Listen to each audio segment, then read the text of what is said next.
Madam, अब मुझसे और मेहनत नहीं होती। आरव ने संदेश टाइप किया, एक पल रुका, फिर भेज दिया। उसकी आंखों में अजीब सी थकान थी, भावनाएं उलझी हुई थीं। 3 साल हो चुके थे। 3 साल पहले एहसान के कारण वो अपनी पत्नी के मायके में आकर रहने लगा था। इन 3 सालों में उसने सिर्फ ताने और अपमान ही झेले। लोग उसे बेकार समझते थे, क्योंकि वो ना कमाता था, ना किसी काम का माना जाता था। शर्मा परिवार में उसकी हालत एक मजदूर जैसी थी। जहां भी जरूरत होती उसे बुला लिया जाता। डांट, फटकार, तिरस्कार सब रोज का हिस्सा था। कभी वो आदमी जिसने अपनी ही दुनिया में नाम कमाया था, आज सब कुछ चुपचाप सह रहा था। और आज उसने आखिरकार फैसला कर लिया। टिंग टिंग टिंग, मोबाइल लगातार बजने लगा। आरव ने फोन उठाया। स्क्रीन पर एक के बाद एक मैसेज चमक रहे थे। आरव, अब वक्त आ गया है। तुमने जो छोड़ा था वो सब तुम्हारे नाम किया जा रहा है। ग्लोबल ग्रुप की ज्यादातर संपत्ति अब तुम्हारे नियंत्रण में है। आज से तुम ही इसके प्रमुख हो। मैसेज पढ़कर भी आरव के चेहरे पर कोई भाव नहीं आया, जैसे ये सब उसके लिए मायने ही न रखता हो। उसने मोबाइल जेब में रखा और एक गहरी सांस ली। तभी बाहर से आवाज आई, आरव, अंदर आओ, फर्श गीला है, पानी निकालो। आवाज उसकी सास की थी। आरव बिना कुछ कहे अंदर गया, 2 बाल्टियां उठाई और चुपचाप काम में लग गया। किस बात का आदमी है तू? घर में पड़ा रहता है, कोई काम धंधा नहीं। तेरी वजह से हमारी इज्जत मिट्टी में मिल रही है। ताने लगातार बरसते रहे। उसकी पत्नी चुपचाप खड़ी देखती रही। कुछ कहना चाहती थी, लेकिन हिम्मत नहीं हुई। तभी टीवी की स्क्रीन चमकी। ब्रेकिंग न्यूज चल रही थी। खबरों में बताया जा रहा था कि एक बड़ा कारोबारी समूह अचानक एक अनजान व्यक्ति के नाम हो गया है। शेयर, संपत्ति, अधिकार, सब कुछ। कमरे में सन्नाटा छा गया। सास बहू दोनों हैरान थीं। इतनी दौलत, और वो भी मुफ्त? ऐसा कौन होता है? आरव चुपचाप खड़ा रहा। उसके चेहरे पर न खुशी थी, न हैरानी, जैसे ये सब बहुत पहले से तय हो। थोड़ी देर बाद उसकी पत्नी बोली, आज मेरी क्लास रीयूनियन है, तुम भी चलना। आरव ने सिर हिलाया। ठीक है। कपड़े बदलकर वो बाहर आया। पुराने साधारण कपड़े देखकर उसकी सास का चेहरा बिगड़ गया। इसी हाल में जाएगा? सबके सामने शर्मिंदा करेगा हमें। उसकी पत्नी ने भी नाराज होकर कहा, कोई ढंग का कपड़ा पहन लेते। आरव ने शांति से जवाब दिया, यही ठीक है। किसी ने उसकी बात नहीं सुनी। थोड़ी देर बाद वो घर से निकल पड़े। आरव ने आखिरी बार पीछे देखा। 3 साल का अपमान, ताने और चुप्पी, सब आज यहीं छूटने वाले थे। उसने मन ही मन कहा, अध्याय 2, पुरानी पहचान, नया दौर। क्लास रीयूनियन शहर के एक बड़े होटल में रखी गई थी।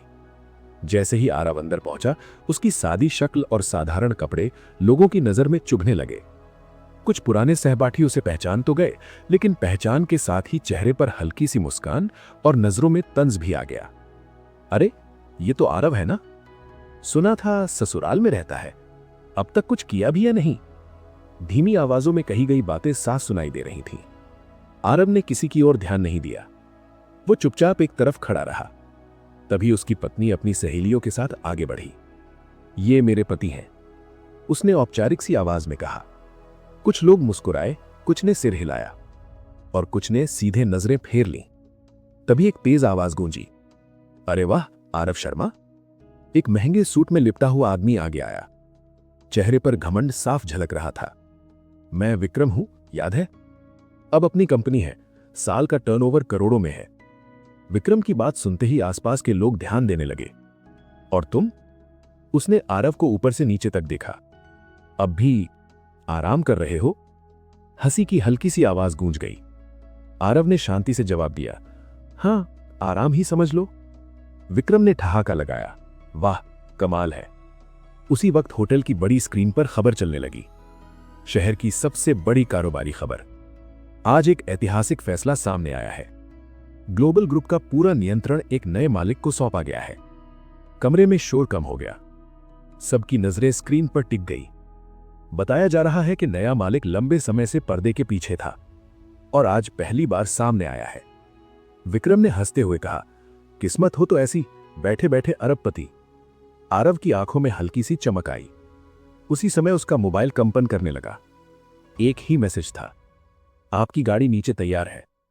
आरव ने मोबाइल जेब में रखा। तभी होटल के बाहर अचानक हलचल मच गई। काली चमचमाती गाड़ियां एक एक करके रुकने लगीं। सुरक्षाकर्मी तेजी से आगे पीछे होने लगे।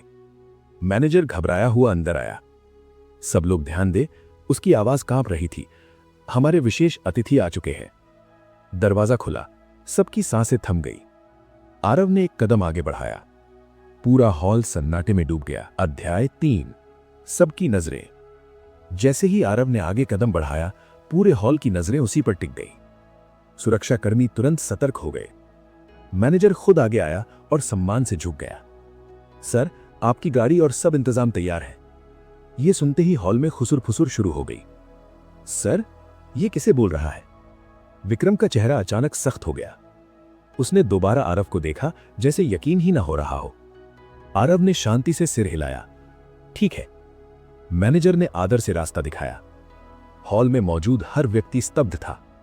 किसी को समझ नहीं आ रहा था कि जिस आदमी को अभी तक बेकार समझा जा रहा था, उसे अचानक इतना सम्मान क्यों मिल रहा है। उसकी पत्नी का चेहरा सफेद पड़ गया। उसके हाथ हल्के से कांपने लगे। आरव? उसकी आवाज बहुत धीमी थी। आरव रुका, पीछे मुड़ा और पहली बार उसे सीधे देखा। आज के बाद उसने शांत लेकिन साफ आवाज में कहा, मुझे नीचा दिखाने की जरूरत नहीं पड़ेगी।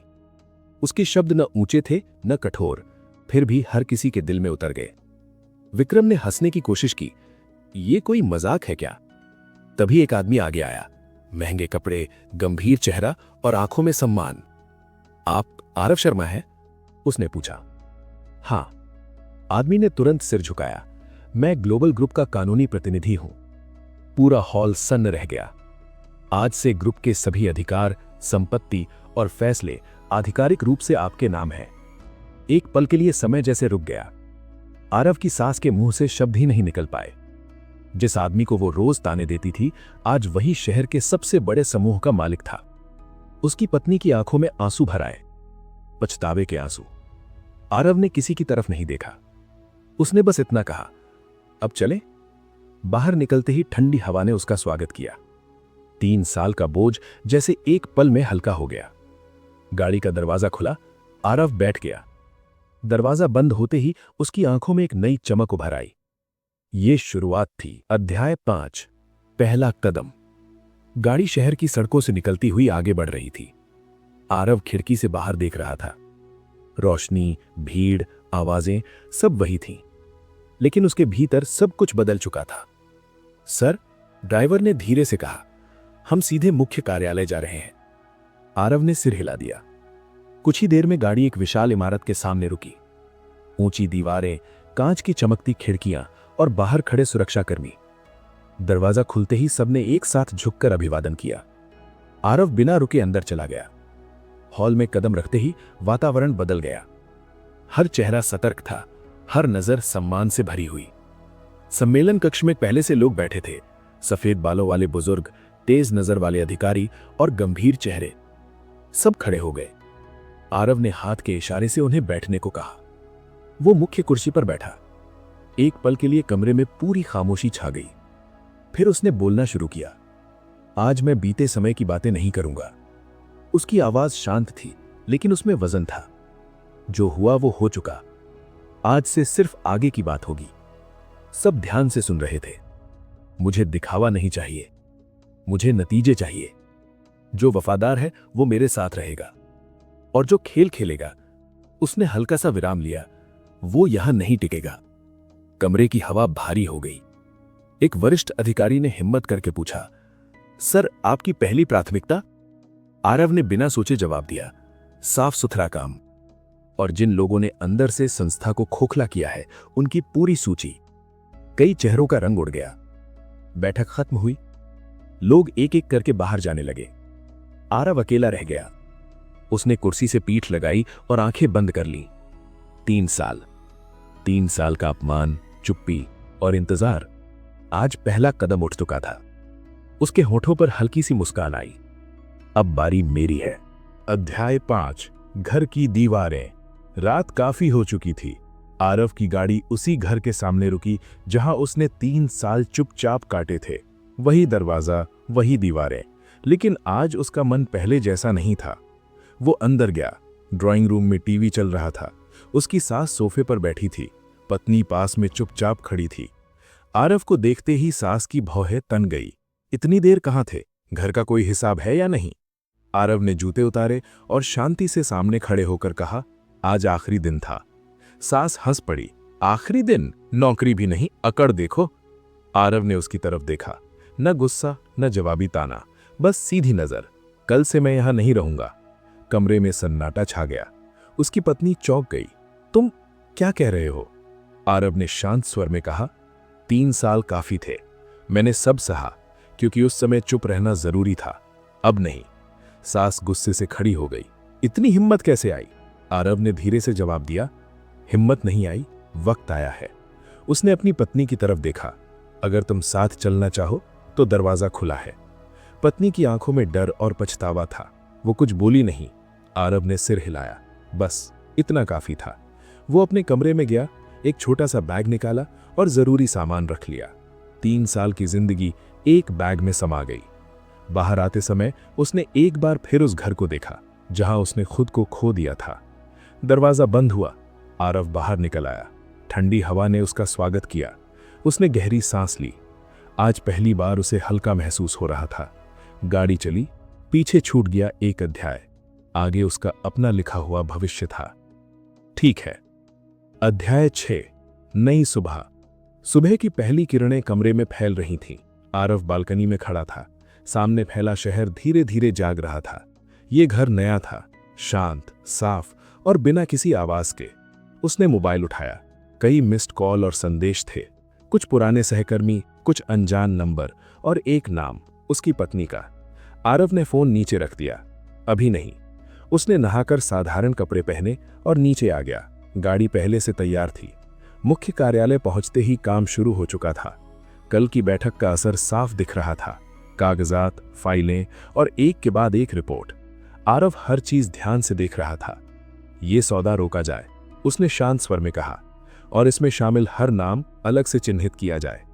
अधिकारी सिर हिलाते रहे। किसी ने सवाल नहीं किया। दोपहर तक कई बड़े फैसले हो चुके थे। जिन लोगों ने सालों से सिस्टम का फायदा उठाया था, उनके चेहरे उतर चुके थे। आरव अपने केबिन में बैठा खिड़की से बाहर देख रहा था। शहर वही था, लेकिन अब वो उस पर दूर से नहीं, ऊपर से देख रहा था। तभी दरवाजा खटखटाया गया। आइए। वही कानूनी प्रतिनिधि अंदर आया। सर, आपकी पत्नी मिलने आई हैं। आरव की आंखें एक पल के लिए रुकीं। उसने गहरी सांस ली। भेज दीजिए। दरवाजा खुला। वो अंदर आई। चेहरे पर थकान, आंखों में डर और आवाज में पछतावा।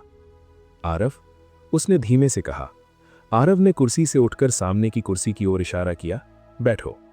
कमरे में कुछ पल पूरी चुप्पी रही। फिर आरव बोला, तुम यहां क्यों आई हो? उसकी पत्नी की आंखों से आंसू गिर पड़े। मुझे माफ कर दो, उसने कहा। मैं कमजोर थी। आरव ने उसकी तरफ देखा। न सख्ती न नरमी, बस सच्चाई। गलतियां माफ हो सकती हैं, उसने कहा, लेकिन वक्त वापस नहीं आता। वो खड़ा हुआ। अब मुझे काम करना है। उसकी पत्नी समझ गई।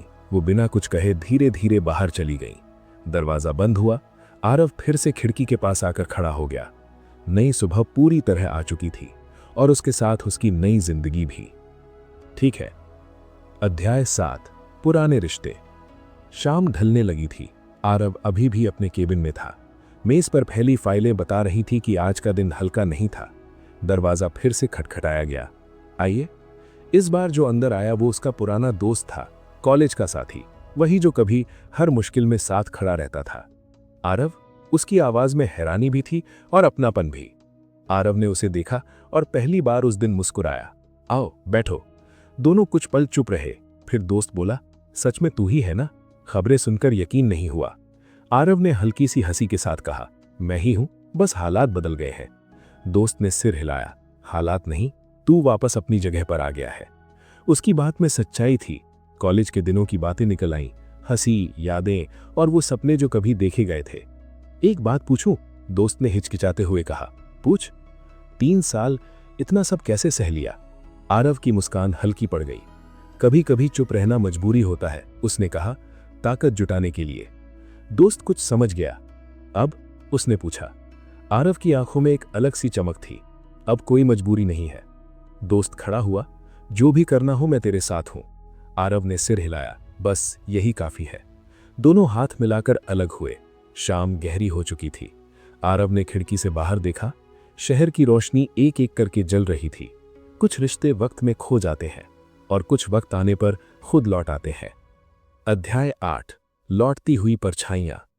रात काफी गहरी हो चुकी थी और ग्लोबल ग्रुप की ऊपरी मंजिल पर स्थित आरव का कार्यालय अब पूरे भवन में जलती आखिरी रोशनी की तरह दिखाई दे रहा था, क्योंकि नीचे की लगभग सभी मंजिलें खामोशी में डूब चुकी थीं और कर्मचारी अपने अपने घर लौट चुके थे।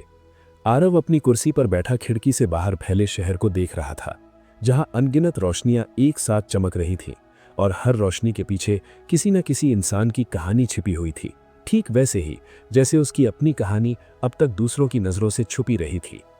3 साल पहले का वो आरव जो अपमान और तानों के बीच चुपचाप जी रहा था, और आज का ये आरव जिसके एक इशारे से बड़े फैसले लिए जा रहे थे। देखने में भले ही एक ही व्यक्ति लगते हों, लेकिन उनके भीतर की दुनिया पूरी तरह बदल चुकी थी। उसके सामने रखी फाइलें बंद थीं और दिन भर के काम के बाद शरीर थक चुका था।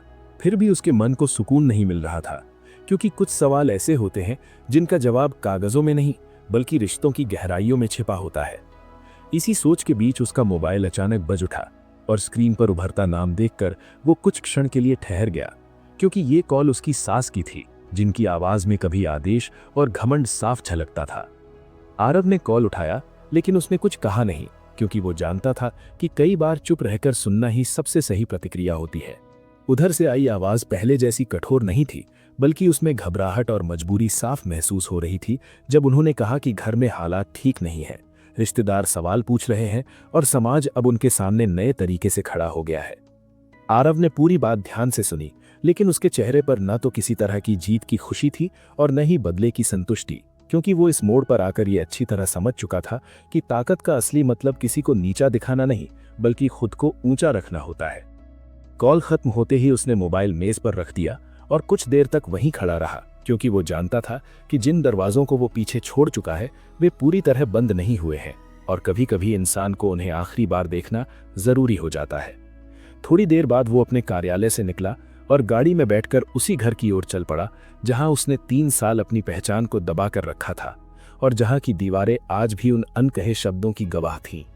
घर के सामने पहुंचते ही उसने देखा कि सब कुछ वैसा ही है, लेकिन भीतर का माहौल बदला हुआ है, क्योंकि जहां पहले आवाजें और ताने गूंजते थे, वहां अब अजीब सी चुप्पी पसरी हुई थी।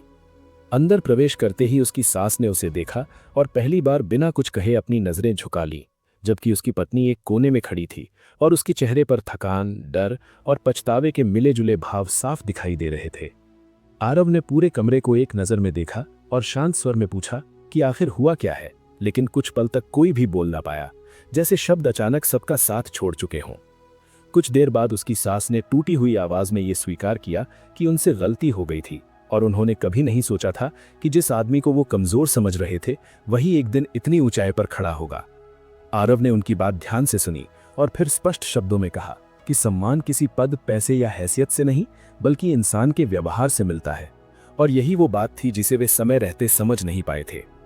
उसकी पत्नी ने आगे बढ़कर माफी मांगने की कोशिश की और कहा कि उसने कभी जानबूझकर उसका बुरा नहीं चाहा, लेकिन आरव ये भी जानता था कि जब किसी के साथ अन्याय हो रहा हो और उस समय चुप्पी साध ली जाए तो वो चुप्पी भी एक तरह की सहमति बन जाती है।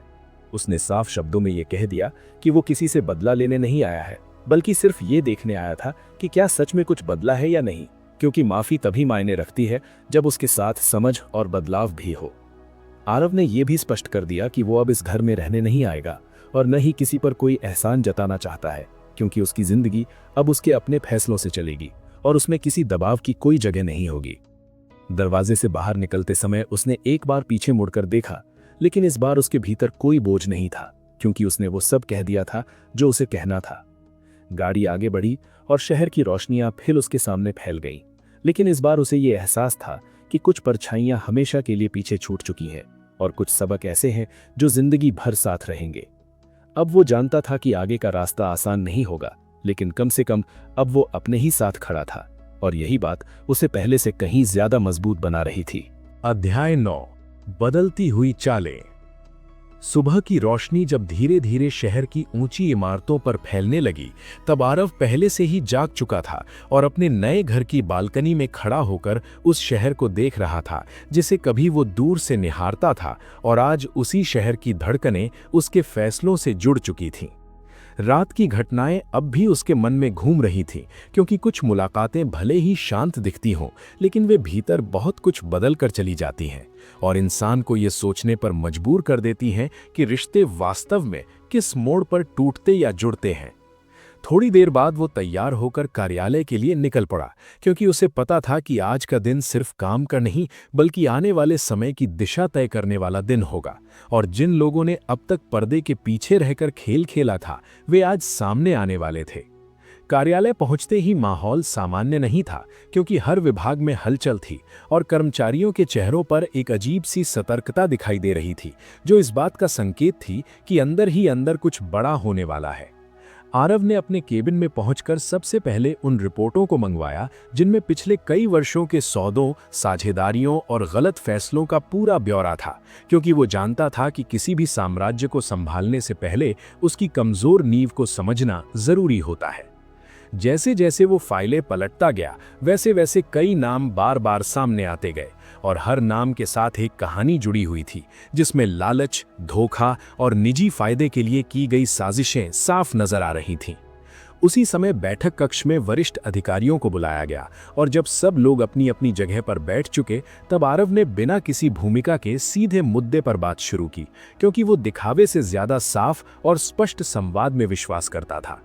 उसने कहा कि अब तक जो भी गलतियां हुई हैं उन्हें ढकने की कोशिश नहीं की जाएगी, बल्कि एक एक करके सामने लाया जाएगा, ताकि संस्था के भीतर ये साफ संदेश जाए कि अब पुराने तरीके नहीं चलेंगे और ना ही कोई पद या रिश्ता किसी को बचा पाएगा। बैठक के दौरान कुछ चेहरों पर आत्मविश्वास दिखाई दिया तो कुछ चेहरों पर डर साफ झलक रहा था, क्योंकि जिन लोगों ने खुद को हमेशा सुरक्षित समझा था उन्हें अब पहली बार ये एहसास हो रहा था कि समय बदल चुका है। एक वरिष्ठ अधिकारी ने यह सुझाव देने की कोशिश की कि इतने बड़े बदलाव अचानक करना जोखिम भरा हो सकता है, लेकिन आरव ने शांत स्वर में यह स्पष्ट कर दिया कि सबसे बड़ा जोखिम सच्चाई से भागना होता है, और वो अब ये गलती नहीं करने वाला है। बैठक समाप्त होने के बाद आरव अपने केबिन में लौटा, लेकिन उसका मन अब भी शांत नहीं था, क्योंकि बाहर की दुनिया जितनी बदलती दिख रही थी, भीतर की लड़ाई उससे कहीं ज्यादा गहरी थी, और हर फैसला उसे उसके बीते हुए जीवन से जोड़ रहा था। इसी बीच उसे ये सूचना मिली कि कुछ पुराने साझेदार अचानक मिलने की इच्छा जता रहे हैं, जिनका व्यवहार पहले हमेशा औपचारिक और दूरी भरा रहा था, लेकिन अब उनकी आवाज में जल्दबाजी और चिंता साफ महसूस की जा सकती थी। आरव ने मिलने की अनुमति दे दी, क्योंकि वो जानता था कि जब लोग बिना बुलाए सामने आते हैं तो अक्सर उनके पास छिपाने के लिए बहुत कुछ होता है और बताने के लिए बहुत कम। मुलाकात के दौरान उन साझेदारों ने बीते समय की दोस्ती और पुराने समझौतों का हवाला देकर माहौल हल्का बनाने की कोशिश की, लेकिन आरव ने बातचीत को तथ्यों तक ही सीमित रखा और ये साफ कर दिया कि अब हर रिश्ता केवल पारदर्शिता और ईमानदारी के आधार पर ही आगे बढ़ेगा। उनके जाने के बाद आरव ने महसूस किया कि ये सिर्फ शुरुआत है और आने वाले दिनों में दबाव, समझौते और धमकियों का सिलसिला और तेज होगा, क्योंकि जब कोई व्यवस्था बदलती है तो उससे जुड़े लोग भी अपनी चालें बदलने लगते हैं। शाम होते होते शहर पर अंधेरा छा गया, लेकिन आरव के दिमाग में रोशनी और साए दोनों एक साथ चल रहे थे, क्योंकि वो समझ चुका था कि सही रास्ता हमेशा आसान नहीं होता, लेकिन वही रास्ता इंसान को सच्चा सुकून देता है। घर लौटते समय उसने ये तय कर लिया कि चाहे हालात कितने भी मुश्किल क्यों ना हो, वो अब पीछे नहीं हटेगा, क्योंकि उसने बहुत देर तक चुप रहकर सह लिया था और अब उसकी चुप्पी की जगह उसके फैसले बोलेंगे। रात के सन्नाटे में जब वो अपने कमरे में पहुंचा तो उसे ये एहसास हुआ कि ये लड़ाई सिर्फ बाहर की नहीं है, बल्कि उसके भीतर की भी है, जहां हर दिन उसे अपने डर, अपने अतीत और अपनी सीमाओं से लड़ना होगा। लेकिन इस बार वो तैयार था, क्योंकि उसने खुद से एक वादा कर लिया था कि चाहे रास्ता कितना भी लंबा क्यों ना हो, वो उसे अधूरा छोड़कर नहीं जाएगा। ठीक है। अध्याय 10, दबाव की दरारें। अगली सुबह जब आरव नींद से जागा तो उसे ये साफ महसूस हो रहा था कि अब उसकी जिंदगी में आने वाले दिन सिर्फ व्यस्त नहीं बल्कि मानसिक रूप से कहीं ज्यादा चुनौतीपूर्ण होने वाले हैं, क्योंकि बीते कुछ दिनों में लिए गए फैसलों ने कई ऐसे लोगों को असहज कर दिया था जो अब तक खुद को अछूता समझते आए थे। वो तैयार होकर कार्यालय पहुंचा तो वहां का माहौल पहले से अलग था, क्योंकि कर्मचारियों की बातचीत धीमी थी और हर किसी के चेहरे पर एक अनकहा तनाव दिखाई दे रहा था, मानो सब जानते हों कि ऊपर के स्तर पर कुछ बड़ा पक रहा है, लेकिन कोई खुलकर बोलने की हिम्मत नहीं कर पा रहा था। आरव अपने केबिन में बैठकर जैसे ही दिन की पहली रिपोर्ट देखने लगा, वैसे ही उसे ये सूचना मिली कि दो बड़े निवेशकों ने अचानक बैठक की मांग की है और उनके शब्दों में विनम्रता से ज्यादा बेचैनी छिपी हुई है, जिससे ये अंदाजा लगाना मुश्किल नहीं था कि वे लोग आने वाले बदलावों को लेकर आश्वस्त नहीं है। बैठक के दौरान उन निवेशकों ने सीधे किसी आरोप या धमकी का सहारा नहीं लिया, बल्कि उन्होंने संभावित नुकसान, बाजार की अस्थिरता और संस्थान की छवि का हवाला देकर ये जताने की कोशिश की कि अगर कुछ फैसले टाल दिए जाएं तो सबके लिए बेहतर होगा। लेकिन आरव ने बहुत ध्यान से उनकी बात सुनी और फिर ये स्पष्ट कर दिया कि दीर्घकालीन स्थिरता के लिए अल्पकालीन असहजता को स्वीकार करना ही पड़ेगा। उनके जाने के बाद आरव ने महसूस किया कि अब दबाव सिर्फ भीतर से नहीं बल्कि बाहर से भी बढ़ने वाला है, क्योंकि जब पैसे और सत्ता का संतुलन बिगड़ता है तो सबसे पहले वही लोग घबराते हैं जिन्होंने अपने फायदे उस असंतुलन पर खड़े किए होते हैं।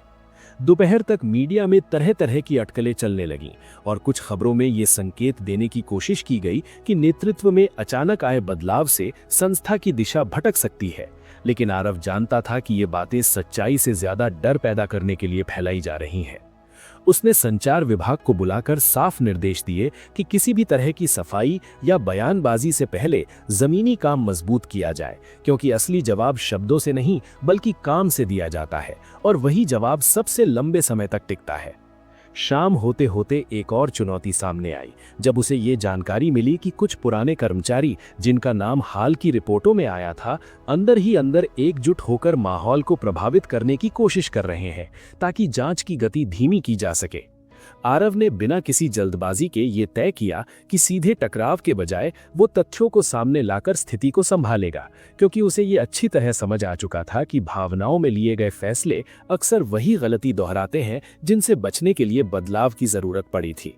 दिन के अंत में जब वो अकेला अपने केबिन में बैठा था तो पहली बार उसे अपने कंधों पर जिम्मेदारी का असली वजन महसूस हुआ, क्योंकि सत्ता सिर्फ सुविधा नहीं देती बल्कि वो हर कदम पर इंसान की परीक्षा भी लेती है। उसी शाम उसे अपने पुराने दोस्त का संदेश मिला, जिसमें बिना किसी औपचारिकता के बस इतना लिखा था कि हालात चाहे जैसे भी हों वो साथ खड़ा रहेगा। और उसे एक पंक्ति ने उसे ये याद दिला दिया कि हर लड़ाई अकेले नहीं लड़ी जाती है। घर लौटते समय सड़क पर फैला अंधेरा उसे डरावना नहीं लग रहा था, बल्कि उसे ये एहसास दिला रहा था कि अंधेरा और रोशनी हमेशा साथ साथ चलते हैं और सही दिशा वही तय करता है जो दोनों के बीच संतुलन बनाकर चलता है। रात को जब वो अपने कमरे में पहुंचा तो उसने दिन भर की घटनाओं को मन ही मन दोहराया और ये स्वीकार किया कि आगे की राह में समझौते, दबाव और विरोध बढ़ते ही जाएंगे, लेकिन अब पीछे हटने का कोई रास्ता नहीं था। उसने खुद से ये वादा दोहराया कि चाहे हालात कितने भी कठिन क्यों ना हो, वो सच्चाई और ईमानदारी के रास्ते से नहीं हटेगा, क्योंकि अगर वो भी वही करने लगे जिससे लड़ने के लिए वो आगे आया है तो इस पूरी लड़ाई का कोई मतलब नहीं रह जाएगा। खिड़की के बाहर शहर की रोशनियां एक बार फिर चमक रही थीं और आरव ये जानता था कि आने वाली सुबह सिर्फ एक नया दिन नहीं बल्कि उसकी कहानी का अगला कठिन अध्याय लेकर आएगी। अगर आपको मेरा नॉवेल पसंद आ रहा है तो लाइक और चैनल को सब्सक्राइब करें ताकि मुझे और अधिक नॉवेल लिखने में प्रोत्साहन मिले। आगे की स्टोरी जानने के लिए हमारे साथ बने रहिए सिर्फ BS creation novel book YouTube channel पर।